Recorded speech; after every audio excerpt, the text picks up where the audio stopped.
Indiana Youth Center, 1993. 100 degrees in the shade.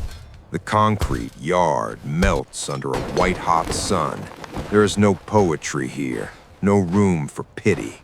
Just a suffocating chain-link box built on rusted iron, baked urine, and 500 violent men, crammed into a space too small for their own rage, waiting for a single match to drop. The heat radiates invisible, shimmering waves off the asphalt. Up in the four-corner sniper towers, guards bake inside heavy Kevlar vests. Sweat pools at the base of their spines, soaking the dark fabric of their uniforms. Index fingers rest flush against cold steel triggers, knuckles white, eyes scanning. Down below, the ambient noise isn't human. It is a low, mechanical hum of predators pacing their cages, rubber soles dragging through the grit, cast iron plates slamming into the choking dust, 100 separate gang wars sitting on a razor's edge. Every glance is a calculation, every whisper is a threat.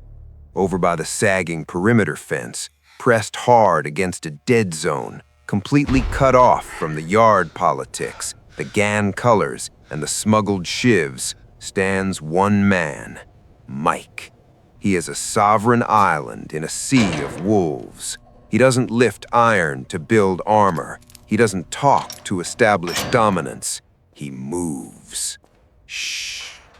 Shh. His exhalations cut the heavy air like surgical steel. Boots pivot on the gritty concrete, grinding the small stones to powder. Snap. A left hook stops a millimeter from the steel mesh. The chain link violently rattles from the displaced air alone, vibrating against the iron poles. Snap, snap. A jab cross combination blurs, leaving a ghost in the heat waves. Sweat tracks down his weathered face, soaking the rigid collar of his drab gray prison shirt. He is a phantom, trapped in a cage of killers, but his mind is 300 miles in the dark woods of the Catskills.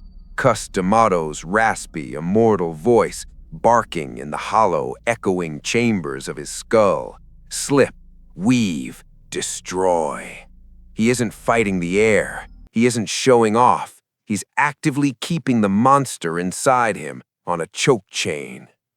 Suddenly, a peeling, deflated basketball stops bouncing. It rolls slowly through the dust, coming to a dead rest against a concrete pillar, ignored. The low murmurs in the yard vanish. The air pressure plummets.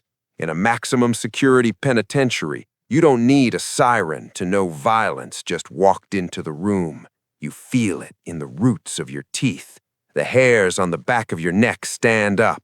Men lounging against sun-baked brick push off the walls. Spines straighten, jaws locked tight. The rhythmic clanking of the weight pile dies completely. The sea of gray uniforms parts. Darius Cole. 250 pounds of bad intentions and unchecked ego. He doesn't walk. He claims territory. Heavy boots hit the concrete like sledgehammers. Thud, thud, thud. Each step is a deliberate hammer blow to the earth. Veins snake down thick arms that have shattered jaws across 3 different cell blocks. 3 months in, he wants a reputation. He wants to rule the yard, and the heaviest crown in the entire prison system is currently throwing combinations at the fence. The shadow boxing stops, an absolute silence.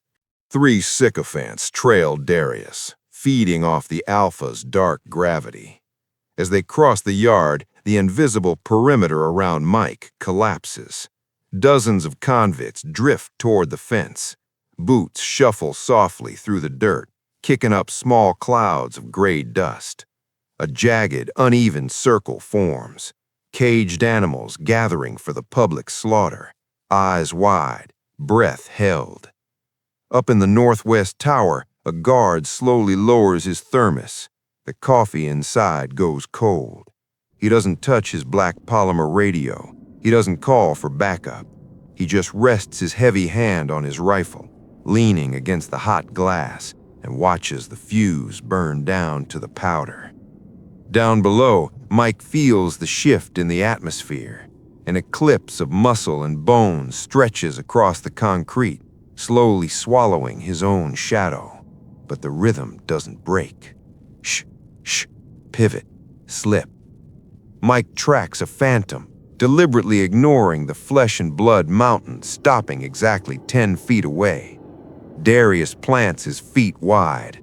Silence falls over the yard like a heavy blanket of wet wool. The hot wind rattles the fence. Darius tilts his heavy head. A slow, ugly smirk tears across his face. He clears his throat with a wet, grating sound. A thick glob of saliva flies from his mouth, landing half an inch from Mike's moving boot. Mike doesn't flinch, doesn't blink. A textbook uppercut splits the empty air.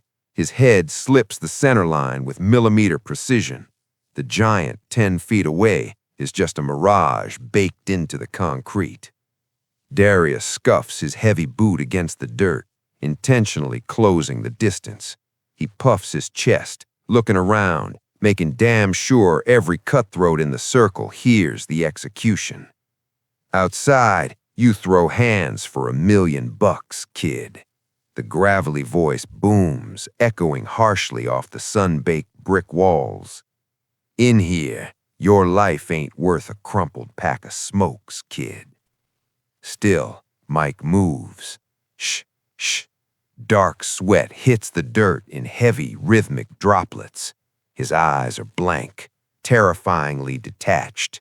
He looks through Darius, not at him, but beneath the rough, drab gray prison fabric, thick back muscles coil, heavy steel cables tightening under an extreme, agonizing tension. The crowd stops breathing. Blood pumps loudly in 50 pairs of ears. Darius takes one final step. Boots crunch gravel. 5 feet away, the thick, sour stench of sweat and coiled tension bakes off the concrete. The shadow boxing stops. Dead weight fists drop slowly to his sides. The sudden, absolute stillness is 1,000 times worse than the violent movement. The air turns to wet cement. Mike turns. Boot soles grind into the concrete with a thickening scrape. He looks directly at Darius. No anger, no wounded ego, just a black hole swallowing every ounce of light in the yard. Don't make me kill you today. Darius throws his head back, barking a loud, ugly laugh that scrapes against the silence. He bares his teeth in a grotesque sneer and glances back over his massive shoulder at his jackals, soaking in the twisted glory of untouchability. Listen to this punk-ass bee. Crack! No cinematic wind-up, no warning, no telegraphing the shot. Violence happens in a microscopic fraction of a second. Kinetic energy explodes from the concrete. Mike's hip violently snaps with terrifying torque. His boot grinds the gravel to a fine powder. The right hand explodes from his waist like a fired piston, tearing through space before Darius can even finish the syllable. The sound is sickening, like a solid oak baseball bat shattering against a wet concrete wall. Darius's jawbone unhinges, fracturing in 3 places. The giant's thick knees instantly disconnect from his brain's command center. 250 pounds of dense muscle turns into a sack of wet sand. He doesn't stumble, he doesn't sway backward, he drops straight down to the dirt like a rigged demolition. A wet, heavy thud sends a physical shockwave straight through the leather boots of the front row. A grim, swirling cloud of gray dust puffs up, settling slowly over the unconscious, bleeding face. Absolute silence. The wind dies completely. The low hum of the prison ceases to exist. 50 gray silhouettes stand frozen, locked in a collective held breath, staring down the Goliath, bleeding heavily into the dirt. Mike stands perfectly still, his right fist loosely clenched at his waist, the knuckles dusted stark white. The void in his eyes hasn't shifted an inch. His breathing is a slow, steady, surgical rhythm. He slowly, deliberately pans his cold, dead gaze across the circle.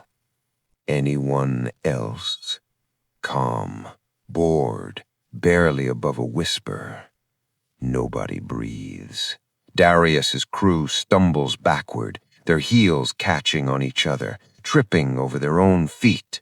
Trembling hands raised toward the pale sky in quiet, terrified surrender to the bleeding corpse at Mike's feet.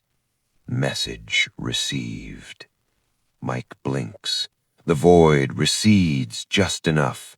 The disciplined, empty stare of a convict returns. He turns his back on the body. Shh, shh. Back to shadow boxing. Pivot, slip, jab.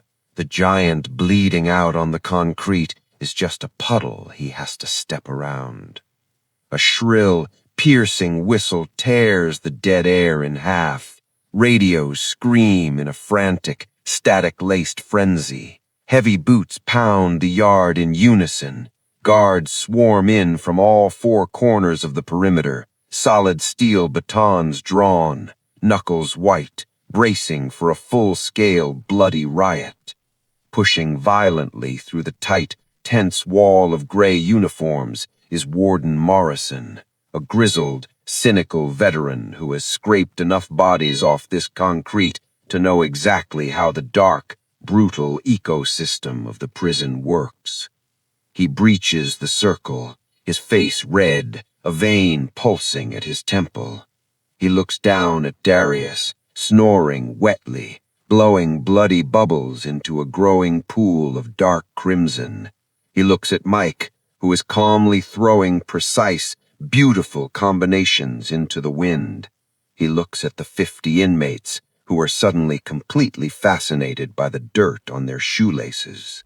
Morrison sweeps his cold, dead eyes over the 50 pale, terrified faces. He drops his hand to the pepper spray canister on his heavy leather belt. 3 seconds, Morrison barks, his voice a jagged blade cutting through the stifling heat. 3, 2. Mike stops moving. He drops his hands to his sides. He wipes a single bead of sweat from his forehead with a thick wrist. He turns to the warden, his heart rate resting at a cool, effortless, terrifying 60 beats per minute. Mike shrugs, the movement barely registering. Slipped. The distinct, lisping voice cuts through the dead air, smooth, unbothered, completely devoid of a single spike in adrenaline. Poor guy went down hard. The Morrison stares at the former heavyweight champion of the world. The muscles in the warden's jaw tick violently, grinding his back teeth together. She slipped. Yeah, Mike nods solemnly, gesturing loosely with his chin at the 250-pound bleeding mass on the floor. Got clumsy. Happens all the time in here. Morrison whips his head to a heavily tattooed Aryan shot caller standing frozen in the front row. Is that what happened? The gangbanger swallows hard. His Adam's apple bobs nervously. His eyes are wide with genuine, unadulterated panic. He looks at Mike, then shoots his gaze back to the warden. Yeah, warden. Fucker was sprinting, caught his toe. We tried to tell him to slow down. Nasty fall. Another voice chimes in from the back of the pack, slowly, seriously shaking his head. Morrison looks at the crowd. He sees the sheer terror in their eyes. He knows the absolute truth. He knows exactly what the man in the center of the ring is capable of. But in here, the truth is whatever the apex predator says it is. Slowly, reluctantly, he drops his hand away from his belt. "Get a medical stretcher out here," Morrison barks into his shoulder radio. "Clear the yard! Everyone back to your cages, now!" The crowd dissolves instantly, ghosts fading back into the concrete walls. Subtle, deeply respectful nods shoot in Mike's direction as they shuffle past. The new pecking order is set in stone. The crown remains untouched. Morrison catches Mike's massive arm before the heavy steel gate clangs shut. He leans in close. The smell of sharp aftershave and stale coffee fills the space between them. "Tyson, I know exactly what you did, and I know every cutthroat in this yard just lied directly to my face because they're more scared of you than they are of me." Mike doesn't stop moving. He doesn't even look at the warden. He stares straight ahead, his eyes locking onto the infinite, claustrophobic gray of the cell block corridor. Shh, shh, jab, slip. "Tell 'em to watch their step, warden," Mike whispers, his voice as cold as the bottom of the ocean. Yard slippery. Morrison searches those black hole eyes for a smirk, for an ounce of humanity. He finds absolutely nothing. He smiles a grim, defeated smile. "Right, go back to your cell." Morrison walks away. His boots echo sharply, a lonely sound against the concrete. The medical team frantically hauls the massive, broken body onto a steel stretcher, leaving a dark smear across the yard. Mike doesn't watch them. He doesn't look back at the blood staining the dust. He turns his back to the sun. Shh, shh. Boots glide, hips twist. Everything else fades to black, leaving only the sharp, surgical sound of leather scraping concrete and heavy fists tearing the wind.